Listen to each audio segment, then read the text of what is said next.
Greetings, everybody. Nice trank dart. What's happening, everybody? How are we today? Everyone's having a good one. I'm just gonna hop right in. We got quite a bit of stuff to do today, but we have gonna do a beef tenderloin. We're going to do a New York strip and a whole chicken. So I'm gonna go through it pretty quick, but hopefully I can demonstrate it properly. All right. So I wanted to do this because you can save a ton of money. If you like to eat steak, you are paying somebody else to cut it for you, and it's really quite easy to do. It's very intimidating to start with, but once you learn how to do it, it's not so bad. Well, first things first, we're gonna wash our hands.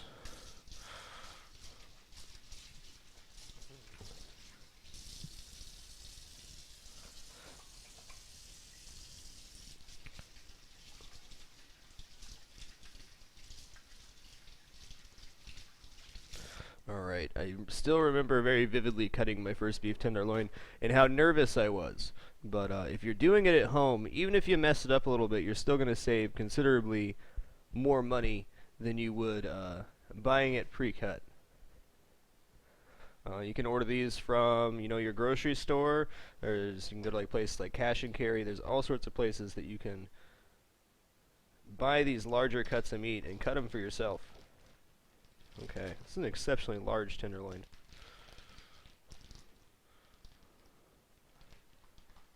So this is what Filet Mignon comes from. Filet Mignon is very tender, but lacks a lot of the flavor that other cuts of beef do. New York strip is my favorite cut of beef, which is why we're going to do that, because I want some of those in my freezer. Alright, so we have this whole beef tenderloin. I'm going to break it into a couple parts. You have the head end up here. You have this chain on the edge. We're going to remove this chain, and this we're going to use to make stock in the coming weeks. So if you run your fingers down the side, you can feel there's this little natural separation of the muscle. Comes apart like so. Cut down here.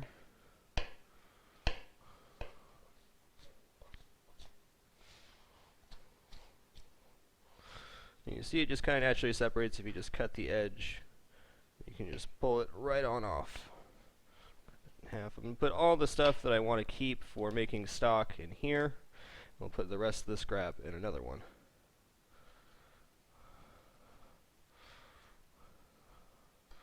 You can see it really it separates out like this, and this is all stuff that we want to remove. Now, there is a usable piece of meat up here, which you can use for stir fries and stuff like that. So, that's all usable stuff for stock. Alright, so if we look on the bottom here, you have all this fatty stuff. We'll get to removing this later. The real part that we want to remove up here, pull off this piece of sinew. So this big flap of silver skin on the top.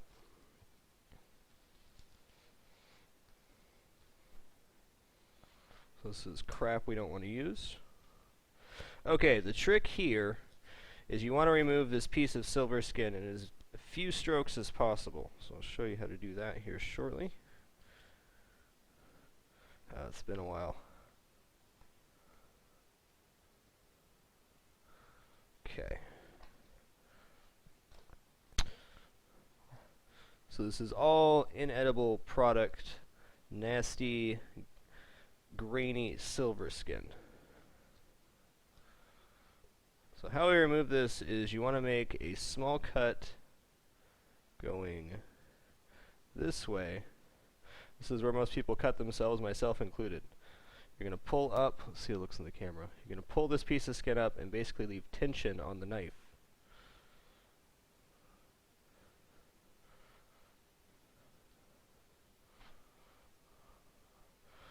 The safest way to do this is grab it with a towel, that way it'll never slip. There we go. It's removing the piece of silver skin. You can see we have a little bit of meat on the edge, but then there's none on the top. That's the purpose of leaving the tension on there. If you're practiced at it and you get good at it, you can remove it in like 2 or 3 strokes total, which is what you really want.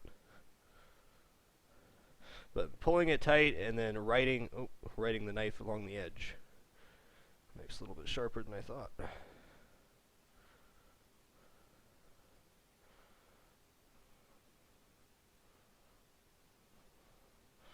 Alright, not my best cut.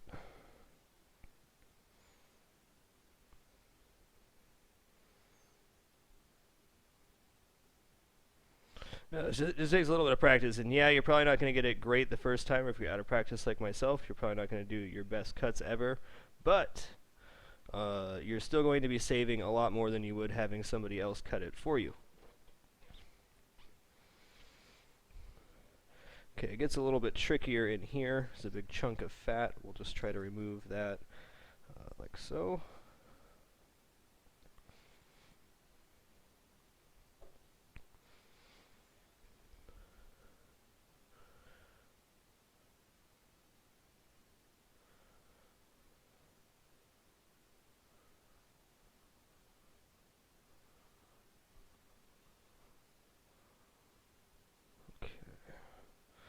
One more and we should be good.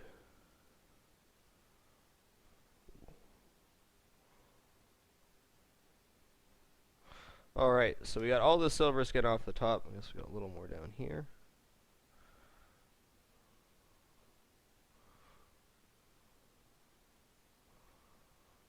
One thing you should know if you want to cut meat is at least one good boning knife.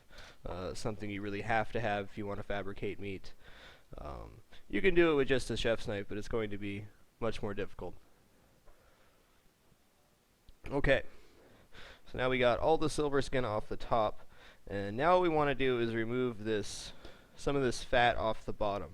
How we're going to do this is you basically just drag the knife like this over the top. You don't want to remove a ton of the fat, just enough so the meat is showing. How much you want to remove is really personal preference. I don't like to remove too much, but obviously you don't want big pieces of fat inside of your meat.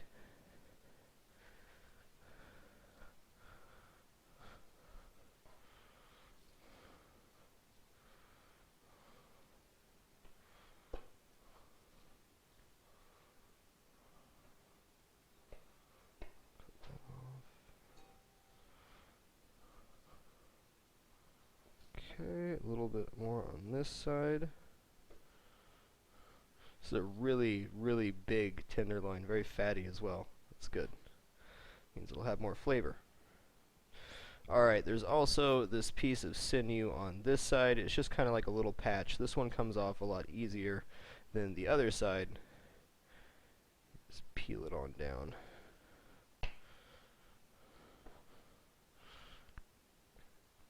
We used to do about 6 of these a day.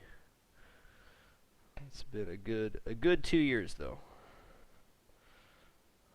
Okay, that's crap.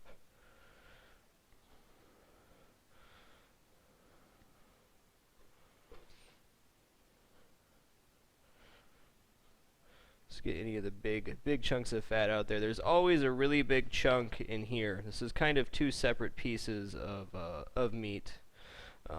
Most restaurants will use this top end for like stuff like stir fries and whatnot, because this piece is pretty sinewy in there and not the best to serve. But if you're cooking from home, it's not a big deal. You know it's there. It's not a big deal to cut around a little piece of gristle.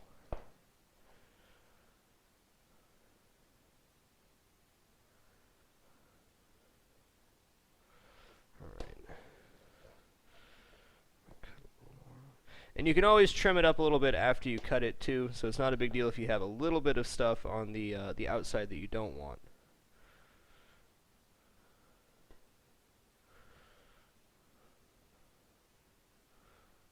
Okay, I'm gonna call that good. All right, is everybody following so far? I think they could do that. Everybody see okay? The camera's all right? I haven't used the 2 cameras so far. Okay, so basically you remove the chain, you pull off all the stuff off the top, You cut off the silver skin or sinew, and then we now have a workable cut of meat that we can cut into steaks. So it's really just 3 little steps to get to that point.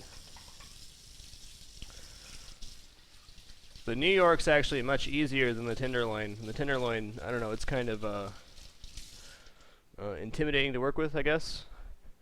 But once you do a couple, it's really quite easy.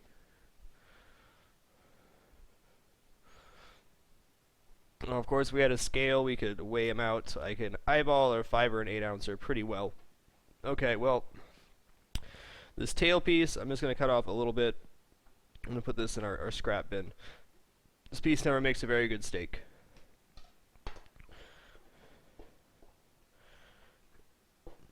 Alright, so we're going to go about there. Should be somewhere around 5. Cut off this little piece. The first couple pieces aren't always going to look the best. Once you get down to the center, it will. Okay.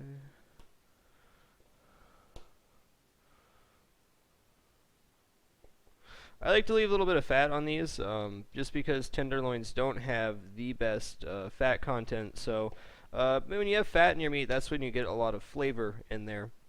Sure, there's some stuff you don't want on there, but if there's little pieces of fat, I never mind that. I don't mind cutting it off, and then you have a little more flavor when you're cooking. Of course, it goes from being super skinny to super fat, so you have to make your cuts slightly skinnier as you go along.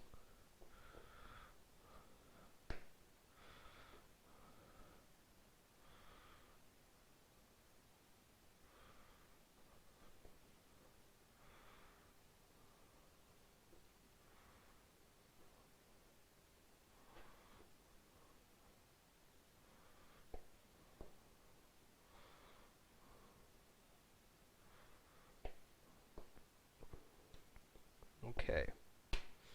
Now, when you get down to this piece, it's a little more tricky. What I'm going to do here is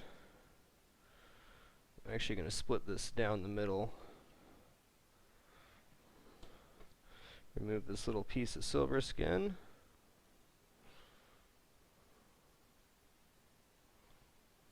That was not great. And then we can get at least one more out of this. That's a nice big one. This will get put somewhere, and we can probably get 2 5-ounce steaks out of this. Really just have to eyeball when you get down to that point to figure out if you want to split it or have one with a little flap or whatever the case may be. These will make nice little pan steaks though. Obviously you can't turn this into an actual steak, but you can still sear it like such, and it will still taste very good.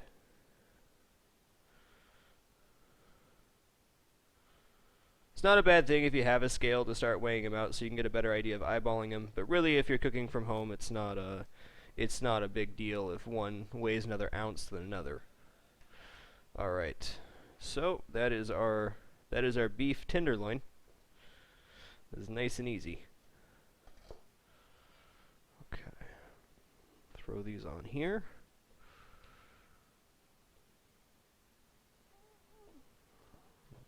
So, that piece of meat, I believe, cost $79. But we got, let's see, 1, 2, 3, 4, 5, 6, 7, 8, 9, 10, 11, 12, 13 steaks out of it. It's a pretty good ratio for filet mignon, if I don't say so myself.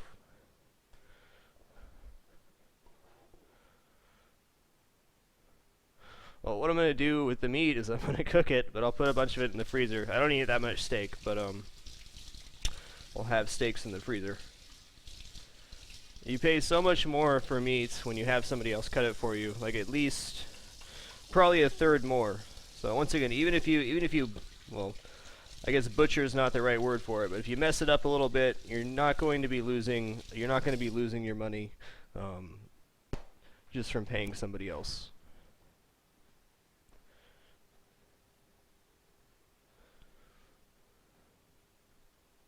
It's really not all that bad. Filet mignon should come out to about $1 an ounce after it's fabricated. Well, it depends on the season and whatnot. Alright, now we have New York strip, which is my favorite cut of beef by a long shot. Give this a little wipe.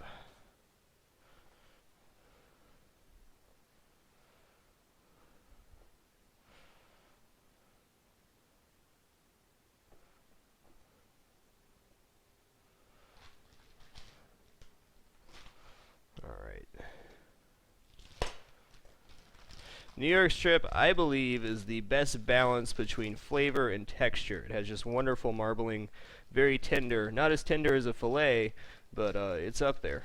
This is the piece that sits on the ribs. You have your ribeye, of course, but right here on the bottom of the New York is where the ribs lay. So that's where this piece of meat comes from. You see I cut a slit down the middle, and then I'm going to try to get all the blood into here. Try to make as little mess as possible. It's not always easy.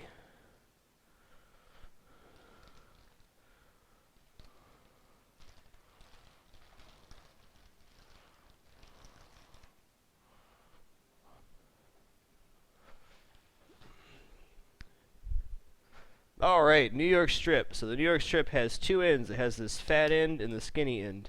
This one doesn't really have a fat end. How you can tell though is it's got this weird lump on the outside. I'm gonna grab a couple paper towels real quick.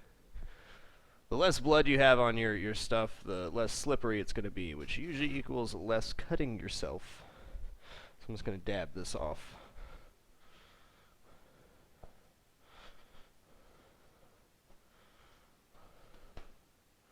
Of course, cutting yourself is bad. I've already done that once on Cooking with Frag. I'd prefer not to do it again. Let's get this.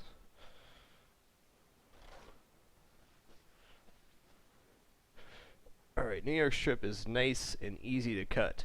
The only thing you really have to do to make this so it can fabricate is you have to remove the chain. There's a, see if I can show you guys here.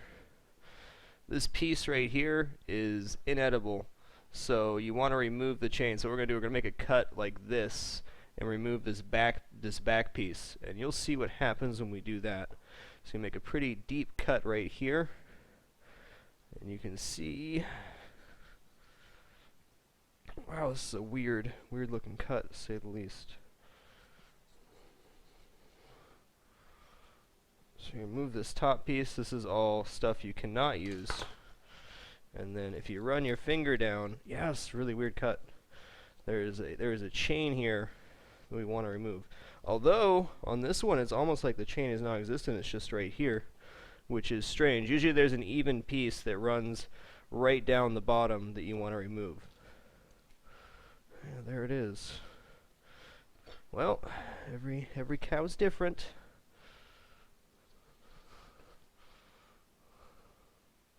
So basically you just drag your knife through here and you'll get a piece that falls off. Usually it's much more apparent than that. That's all good. Kind of feel it right there. This is all stuff we can use for stock as well, which we'll freeze up and go ahead and use. So I probably could have cut off like a little bit less as far as angle goes, but it's usually resting right there. In this occasion it was not. Actually one of like 3 times I've ever seen that. That's not a bad thing though. That means we're going to get more meat out of it, so good for us. Alright, the other thing we need to do is we have this giant fat cap on the top. The fat cap's not necessarily a bad thing, but this piece down here is 100% just nasty gristle that we don't want. So, just going to take a even cut down here. You can always trim off more, so start small, go big.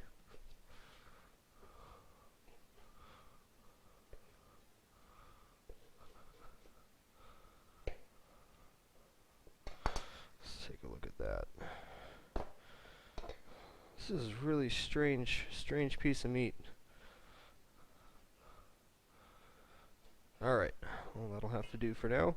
And then of course you have all this sinew and stuff. This is where the ribs lay, so you're going to want to remove a fair portion of this. Now you can do this after you cut the steaks, but it saves you a little bit of time if you just do it beforehand, or remove most of it beforehand. There's lots of silver skin where the bone rests on the muscle. You'll see with most of the cuts I make like this, the basic premise is you make one cut through and then you pull it up and slide the knife under. That keeps the meat from pulling off when you do it. It's also the safest way to do it because you can keep your hand out of the way of danger.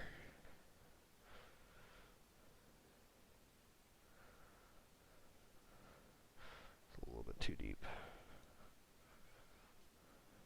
Another method you can do is if you have a big slicing knife, you can just kind of roll it over the top and pull off most of the ribs and stuff, which is much faster but not as efficient on yield. The weird thing is every restaurant has like their own way they clean things. Every chef has their own way they want it done. So I've cleaned them quite a few ways, even down to taking off the entire fat cap, which I think is silly, but to each their own.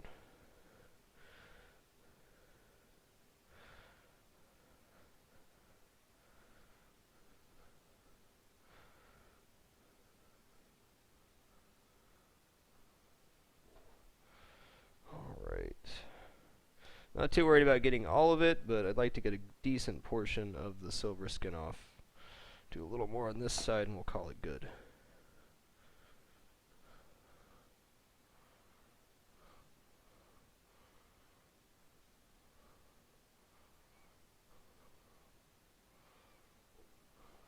Okay.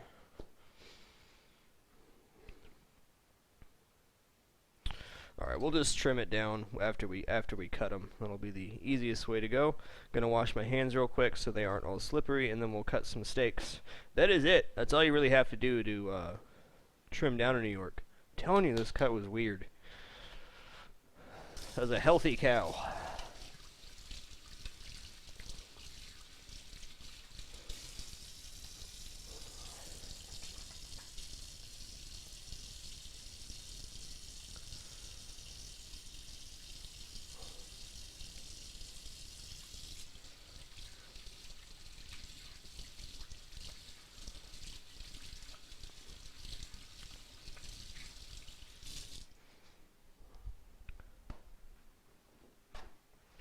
New York's probably one of the easiest cuts to do. And yes, I am commentating tonight at 1 a.m. Pacific for the Boiler Binding of Isaac Racing League. So what I'm going to do is, after this segment, I'll play probably a round of Isaac or two, and then I'm going to hop on with Crumps on his channel to commentate Tornus versus... Somebody remind me, I know Tornus is racing, I might be a little bit biased. That is actually the boning knife I got from my my knife kit from culinary school.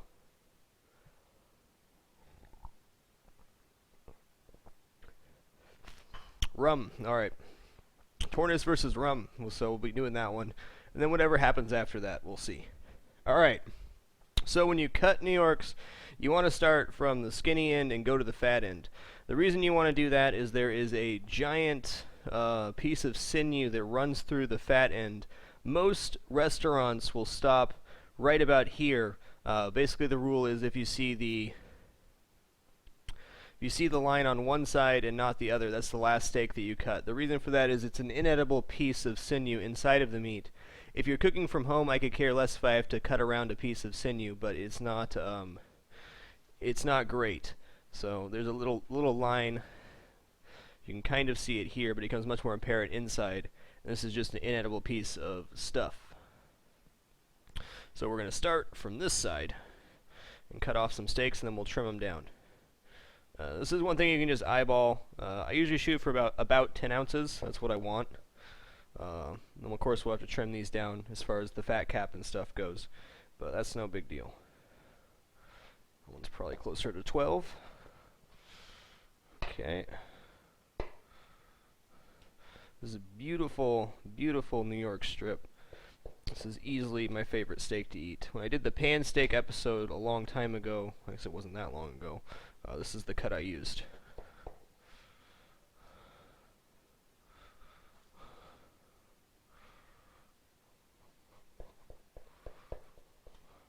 New York is incredibly expensive to buy pre-cut. One of the reasons is there's a lot of trimming and stuff that goes into making them look pretty. They do take some time. And they do get fatter as you go up. Alright, we should be getting to the eye here pretty soon. Although, this being a weird cut of meat, who knows? Maybe there is no eye. Yeah, it goes super late, so this is a really good cut as far as yield goes. If we were in a restaurant, this would be a really good piece, because you'd usually expect to start seeing the eye right about here, but it's not even showing up yet. Where the hell is it? Some mutant beef, man. Alright, there it is. There it is. You can see it, this piece right here, running down this line. It's not on the other side, so this would be the last steak we would cut in most of the restaurants I use. However, this piece of meat is like totally good to eat. It would just get turned into stir fry or something similar. So we actually got 2 more steaks out of that. So 1, 2, 3, 4, 5, 6, 7, 8, 9, 12 New York steaks that are probably somewhere in the 8 to 12 ounce range. I wish I wasn't that off in my cuts, but I was. So now we have to trim them down, and then we have steaks for days. So we're just going to take off a portion of the fat cap. I do want to leave a little bit of fat on there. It does add flavor when you're cooking, especially if you're grilling. This will be kind of like the gnarly steak. That's the weird one. Take off about 3/4 of that.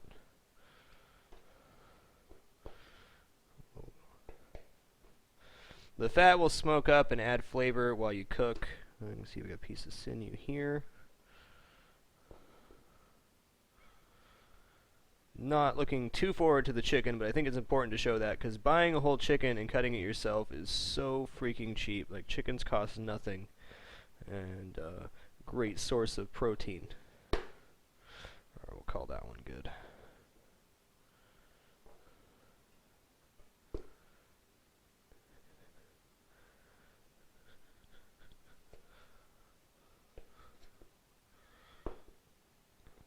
Now, if you have too much fat on your beef and you throw it on the grill, it's going to start a fire, so you don't want to do that. Obviously, that's probably not something you're going to eat. Some people do like to eat the fat, and to each their own.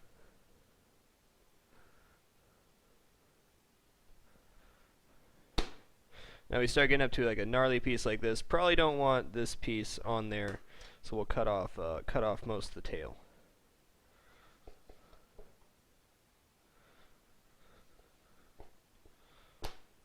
That's good.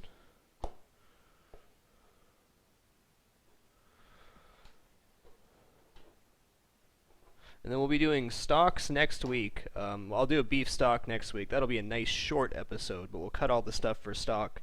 And then we'll be doing French onion soup, I believe, the week after that, using chicken and beef stock. I'm just going to pre-buy some chicken stock because I really don't want to mess with chicken carcasses any more than I have to.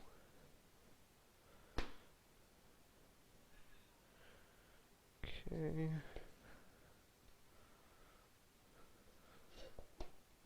Now, another cool thing you can do is you get these big strips of fat.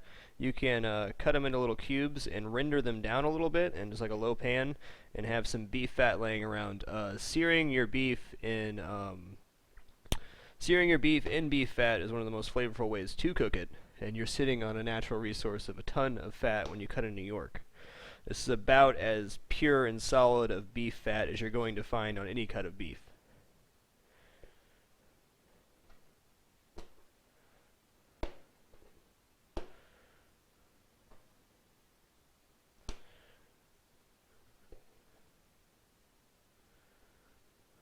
Yeah, I don't like chicken carcasses because I believe chickens are really dirty animals, or at least the ones that are mass-produced for kitchens and whatnot. They're not exactly clean.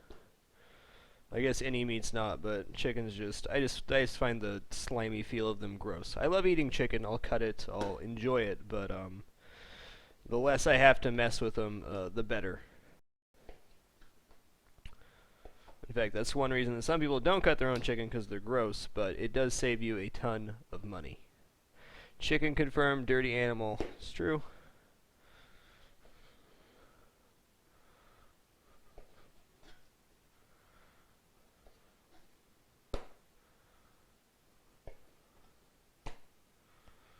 Alright, looks pretty solid.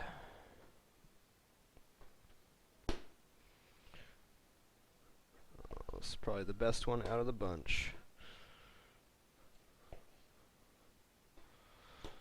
Alright, I'm just going to leave that as is. Alright, so that's 13 steaks. What did that take us, like 10 minutes?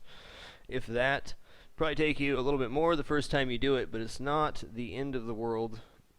You're not going to mess it up so bad that you're going to be wasting money. You're still going to be saving money by cutting your own. Most cuts of meat that are already broken down into that are really only three or four cuts till you get to what you want to.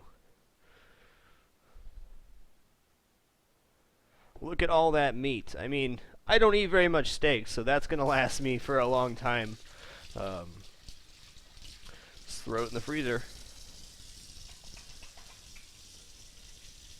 I like to wrap mine in butcher's paper. Keep it from getting freezer burned. It's basically paper on the outside, wax paper on the inside. It's meant for freezing stuff. Takes a little bit of extra time, but it's worth it. Okay. And now we have a mountain of meat. It's really helpful if you're like throwing a barbecue or something, if you know how to do that. It just saves so much money. God, I don't remember the exact price on the New York cut. It's similar to the Tenderloin, probably somewhere in the $75 to $90 range. It's a pretty big one, so maybe closer to 90. I know, Jimmy Boy would be so proud. Okay, I'm going to wrap this up, throw it in the fridge real quick so it stays nice and healthy, and then we'll break down a chicken, and then we'll get to the gaming. We're right on pace to where I wanted to be. I was hoping this wouldn't take me longer since I was out of practice, but whoa, I think we did alright.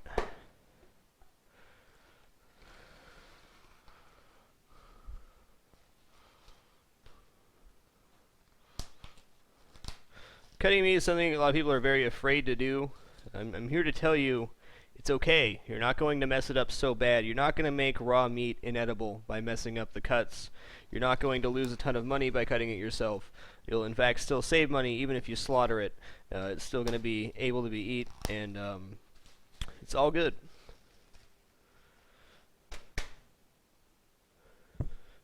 Well, I'm putting it in the fridge now because I still have stuff to do, and I don't want to leave. I want to leave it at room temperature for as little time as possible. So we'll go to the freezer shortly later tonight. And if you're working with large quantities of stuff, it's always nice to put it in the fridge because there's that bacteria stuff that can get people sick, which we don't like. Okay, this as well will go in the fridge.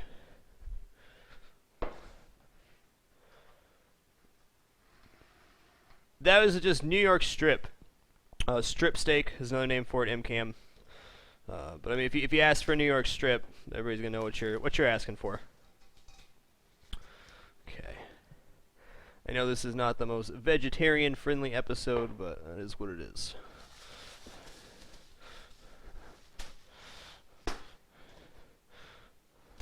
Okay, let's move this stuff up.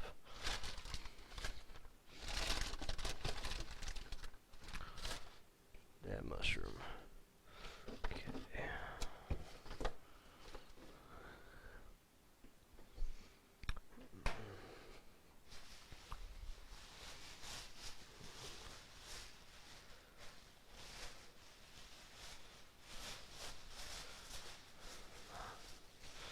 Alrighty, chicken. I always double bag my chicken, any meat I put in the fridge that's raw, because, I mean, if you're working in a professional kitchen, there's a very specific way that you put everything into the fridge. I think if we all went and looked in our fridges right now, it might not be so easy to accomplish that. So I guess we got two. Let's grab a pan, shall we? Over this way.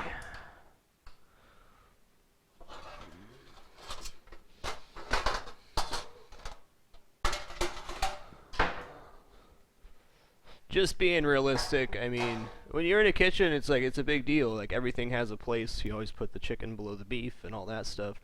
Obviously, you don't want to have just a bucket of raw chicken hanging over your vegetables or something like that. But always try to protect your other food. All right.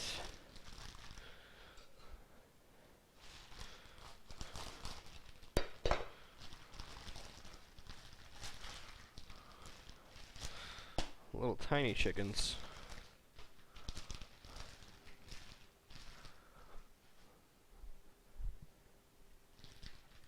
All right.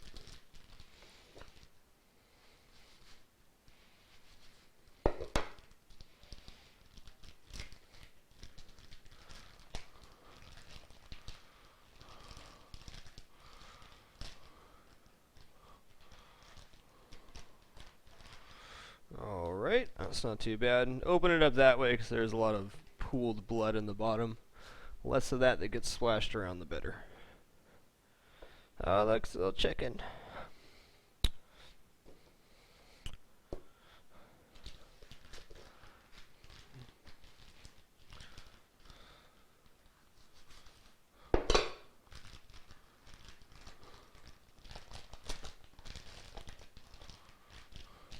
Alright, so we're going to 8-way this chicken. I'm not going to do boneless or anything like that. If you want to learn how to debone a chicken, it is a cool process to learn, although it is kind of a pain in the butt. And for cooking at home, I really find no purpose to ever do boneless, skinless anything.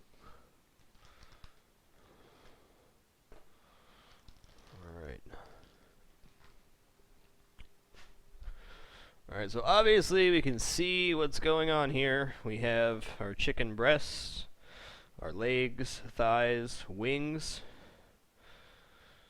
all that good stuff. So how do we get this into 8 pieces? And one, is there any stuff on the inside? Sure is.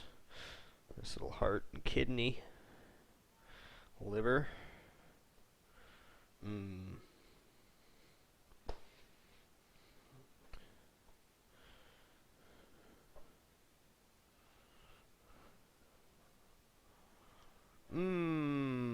Oh, that feels so good. So good. Alright, I'm gonna throw this stuff away. Although this would be prime stock making material if I was gonna do chicken stock. Okay. The only thing we're really gonna cut off this chicken is there's always a flap of fat on the butt end here. That's really the only thing I'm gonna cut off.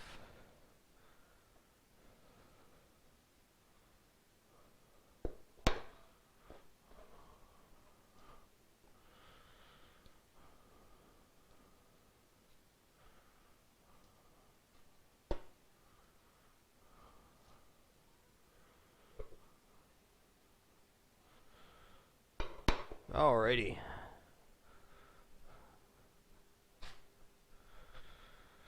So, to break down the chicken, the first thing we need to do is get it into 2 pieces. How we're going to do that is by removing the spine. So what you do to remove the spine is you sit the chicken up, do this for a minute, play with it, make it dance. The spine starts right here. This is where the chicken's head would be. The trick is to cut halfway down on one side and then all the way down on the other side. If you cut all the way down on one side of the chicken, it's just going to basically fall apart. Hey man, when you're playing with something as gross as raw chicken, you gotta have a little fun with it. Gotta have a little fun with it. Because if you don't, you're gonna have a bad time. You can also cut off the wings first if you want to. Chicken's so spineless. Anybody remember Show Cow and Chicken and their cousin Boneless Chicken? I always thought that was hilarious when I was a kid. Okay, then we'll cut all the way down on the other side.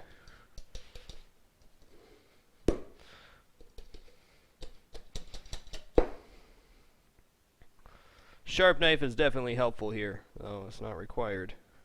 You can hack it.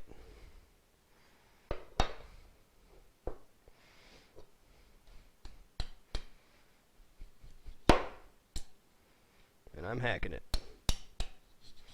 So what's with all my weird cuts of meat today?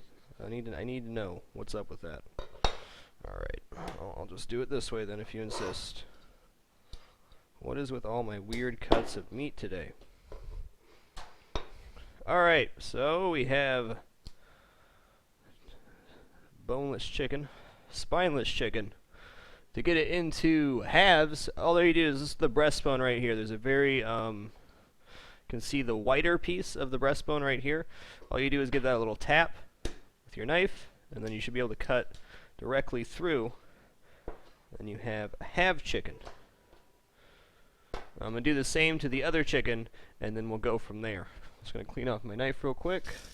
Cleaner your knife is, the easier it's going to be to cut. Doesn't have to be 100% clean, but you don't want a bunch of gunk on there.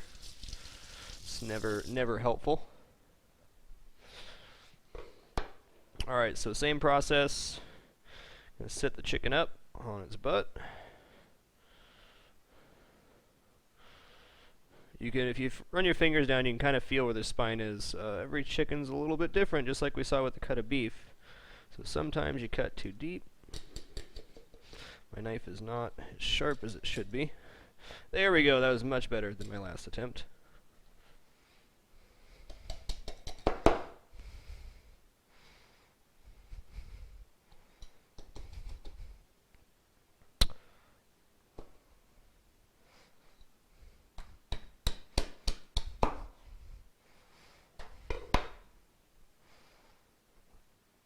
So weird. Alright. Same deal. Right in half. We have 4 quarters. Oh, 4 halves, I guess. Alright, next what we're going to do is we're going to quarter them. If you flip this around, this part's really loose compared to the other. All you're going to do is find the separation and run your knife right down the side. Nice and easy. And it should just naturally separate from the rest. Okay, let me see if I did this right or not. There is this little piece of meat down here next to the thigh. This is called the oyster. It's the most tender piece of chicken. If you butcher your chicken properly every time, you always get that nice piece of the oyster meat. Okay, I take the wing, cut that off, and then I mean, I don't really want to eat a 14-ounce chicken breast, so I'm just going to cut this in half. 2 more reasonable sized pieces to work with. Now we have the leg and the thigh. If you feel, you put your thumb in here and you feel around, there is a little joint. It should take no effort to cut the leg off of the thigh. If it takes a lot of effort, you're hitting it in the wrong place. If you hit it right in the joint bone, your knife should slide directly through, like so. You can see where the joint was. That's exactly where you want to hit. It's a really small chicken thigh. Okay. So we're going to do the same thing for this one. Find that little separation, and then just make a little cut. And it should just pull apart naturally. Might have to help it a little bit.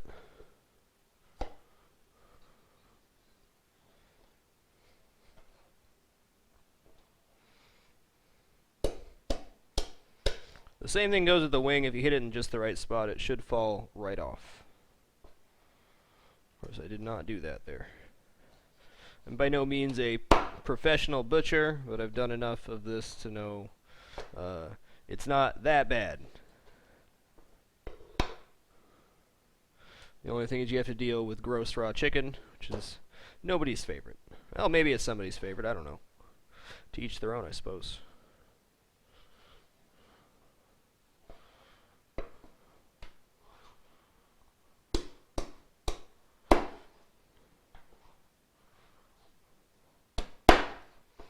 So this is just as easily done with a chef's knife. Any excuse to use my cleaver, which I rarely get to, I will take.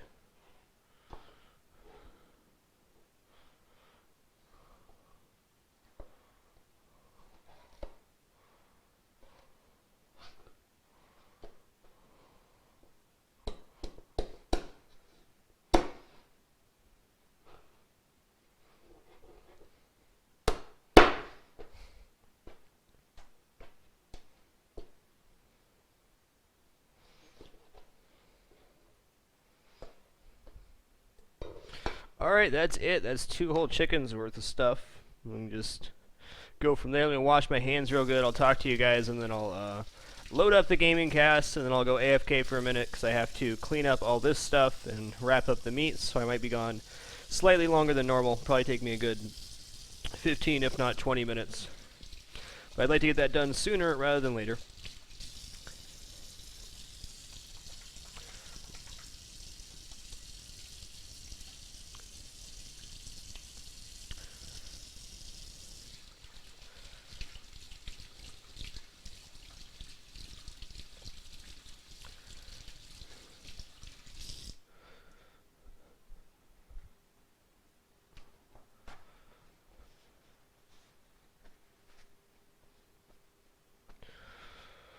Alrighty, get all that cleaned up shortly. So I hope that was informative for everybody. I highly encourage people to learn how to cut their own meats. There's many great tutorials out there for just about anything you can want. Some are more complicated than others, but it is very terrifying to learn how to cut meat because you're sitting here with this $100 piece of meat, and it's like, oh man, if I mess this up, I'm gonna completely slaughter it. Where can you find the uncut piece of beef you had? You can go to your butcher or your grocery store and ask them to order you one. You can go, if you have a friend in a restaurant or something, have them order one on their order. That's what I did. I used to work for the Golf and Country Club, and they ordered in the meat for me. That's probably the cheapest way, is if you know somebody in a restaurant, have them throw it on their order. But yeah, it's a terrifying prospect, but really you're paying so much more for meat when you have somebody else cut it for you. Very simple and effective way to save money. If I was going to make stock, I would put the spine in there. I'm not going to do anything with the spine. So thank you everybody for watching. I'm going to go load up my my gaming cast. We're going to play a run or two of Isaac, and then I'm going to hop on commentary for the boiler at 1 a.m. Pacific. Really excited about that. So see you guys shortly. Thanks so much for watching.